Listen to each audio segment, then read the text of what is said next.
ሁላችንም በአጭር ጊዜ ሰውነታችንን መቀየር እንፈልጋለን፣ ግን እንዴት መቀየር እንችላለን የሚለው ዋናው ነገር ነው። በዚህ ቪዲዮ እኔን ከዚህ ወደዚህ እንድቀየር ይረዱኝ በጣም አስፈላጊ ናቸው የምላቸው 3 ቲፖች እነግራችኋለሁ። ቪዲዮውን እስከ መጨረሻው ከተከታተላችሁ እመኑኝ ትጠቀሙበታላችሁ። ሰላም፣ እንዴት ናችሁ? በዚህ ቻናል ሰውነታችሁን እንዴት መገንባት እንደምትችሉ፣ በአጭር ጊዜ ውስጥ እንዴት ጡንቻን ማዳበር እንደምትችሉ ወይም ጡንቻን መገንባት እንደምትችሉ የተለያዩ ሐሳቦችን፣ አይዲያዎችን ሼር የማደርግበት ቻናል ነው። ቪዲዮ ላይክ፣ ቻናሉን ሰብስክራይብ ማድረግ እንዳይረሳ።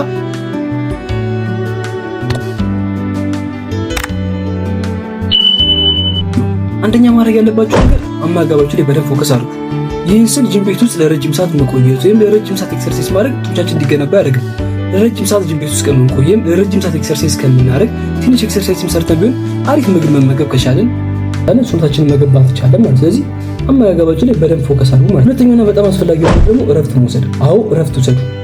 ጂም ቤት ውስጥ ኤክሰርሳይዝ የምናደርግበት ሰዓት ላይ ጡንቻችን የሚገነባ ነው የሚመስል ግን እውነታው ጡንቻችን የሚገነባው ጂም ቤት ውስጥ ኤክሰርሳይዝ የምናደርግበት ሰዓት ሳይሆን በቂ ረፍት የምናገኝበት ሰዓት ላይ አሪፍ ምግብ በምንመገብበት ሰዓት ላይ ነው ጡንቻችን የሚገነባው።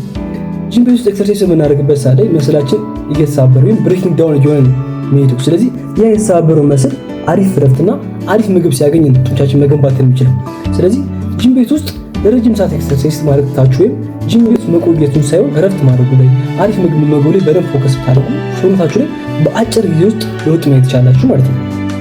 ሶስተኛው የመጨረሻው ነገር ደግሞ ድግሞች ላይ በደንብ ፎከስ አድርጉ። ድግሞ ለምሳሌ ሁለት ሰዎች ይኖሩ፣ አንዱ በ12 ኪሎ ግራም 2 የባይሴፕስ ቢሰራ፣ አንዱ ደግሞ በ10 ኪሎ ግራም 5 የባይሴፕስ ቢሰራ ከሁለቱ አሪፍ ለውጥ የሚያመጡት በ10 ኪሎ ግራም 5 የሰራው ነው። ምክንያቱም ድግሞች ላይ ፎከስ ስላደረገ። እናንተም ከአቅማችሁ በላይ ኪሎ ከምትሰሩ በምትችሉት ኪሎ ደጋግማችሁ ከሰራችሁ ጡንቻችሁ ላይ በአጭር ጊዜ ውስጥ ለውጥ ማታገኙበት ምንም ምክንያት የለም ማለት ነው። ስለዚህ ድግሞች ላይ ፎከስ አድርጉ። አመጋገባችሁን አስተካክሉ። በቂ ረፍት ከወሰዳችሁ ጡንቻችሁ የማይገነባበት ምንም አይነት ምክንያት የለም። ስለዚህ አመጋገባችሁን አስተካክሉ፣ በደንብ ረፍት አድርጉ።